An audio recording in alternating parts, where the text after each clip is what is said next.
मैं तो बार बार यही कहती हूँ, स्वयं सेवक के नाम पे जिस तरीके से देश में ऐसा ध्रुवीकरण का माहौल बनाया हुआ है, फिर जब प्रिंसिपल ध्रुवीकरण के हों और फिर अगर प्रचार करें और टीचर बने सोशल हार्मनी का, कहीं ना कहीं लगता है कि हिपोक्रेसी वहीं से शुरू होती है। मैम, महंगाई देश भर में बढ़ने लगी है, पेट्रोल डीजल और घरेलू गैस की भी कीमतें बढ़ा दी गई है, उसको लेकर तो अब देखिए, चुनाव खत्म, प्रचार खत्म, एजेंडा पूरा हो गया है। तो अब जो जनता को डिस्काउंट्स मिल रहे थे फ्यूल प्राइसेस पे, वो वापस ले लिया गया है।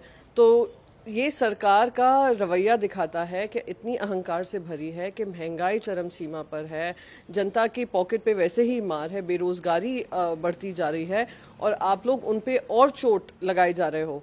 तो हर चीज आप अपने पॉलिटिकल एम्स के हिसाब से कर रहे हैं, जनता की आप सोच ही नहीं रहे हैं। मैम, आरबीआई के गवर्नर है रविकांत दास, इन्होंने कहा है पड़ा है, मार्जिनल इम्पैक्ट पड़ा है, ज़्यादा नहीं पड़ा। एक तरफ कहते हैं मार्जिनल इम्पैक्ट है, एक तरफ जब प्राइस राइज होती है तो कहते हैं उसका जिम्मेदार सिर्फ ये वॉर है।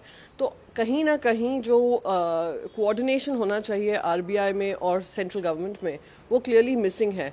एंड अनफॉर्चुनेट बात यह है कि केंद्र सरकार सिर्फ स्केपगोट्स ढूंढती है, अपनी खुद की पॉलिसीज पे ध्यान नहीं देती है। फॉलिंग रुपी है, one of the worst performing currency in Asia है, वो आपकी पॉलिसीज की वजह से है।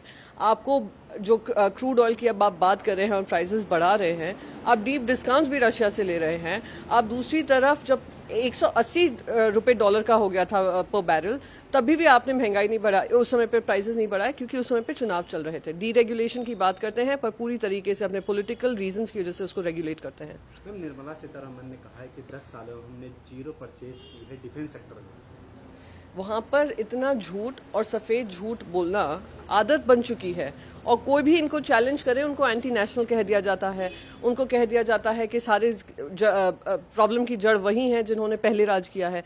7 साल से आपकी सरकार है, 7 साल में आप लोग क्यों डिफेंस में इतना केपेबल हमें नहीं कर पाए कि आज हमारे साथ गलवान वैली का जैसा हादसा होता है, हमारे यहाँ पे पुलवामा जैसा हादसा होता है। कहीं ना कहीं इनको खुद को आत्मचिंतन करना पड़ेगा कि क्यों ऐसा है कि हमारे जो देश की आर्म्ड फोर्सेस हैं उनको ठीक तरीके से इक्विप नहीं किया गया है। बिहार में इलीगल शराब से पीने से लोगों की मौत हुई, उसको लेकर के जेडीयू के विधायक उसका गैर जिम्मेदारान बयान आया है, कहा कि मर रहे हैं तो मरने दो, जनसंख्या ही कम होगा। आप समझ सकते हैं कि कितना सत्ता का अहंकार है, कितना जनता से ये लोग जुड़े हुए नहीं हैं। आपने पाबंदी लगाई हुई है पर पाबंदी का उल्लंघन हो रहा है और आप उस पर कोई कार्रवाई नहीं कर रहे हैं। आप फिर से जनता पे दोष मढ़ रहे हैं। मैम, तेलंगाना के मुख्यमंत्री उन्होंने कश्मीर फाइल को लेकर के कहा है कि जो लोग कहते थे कि शिवाजी के नाम पे कोई राजनीति कर रहा है, अब ये लोग क्या कर रहे हैं?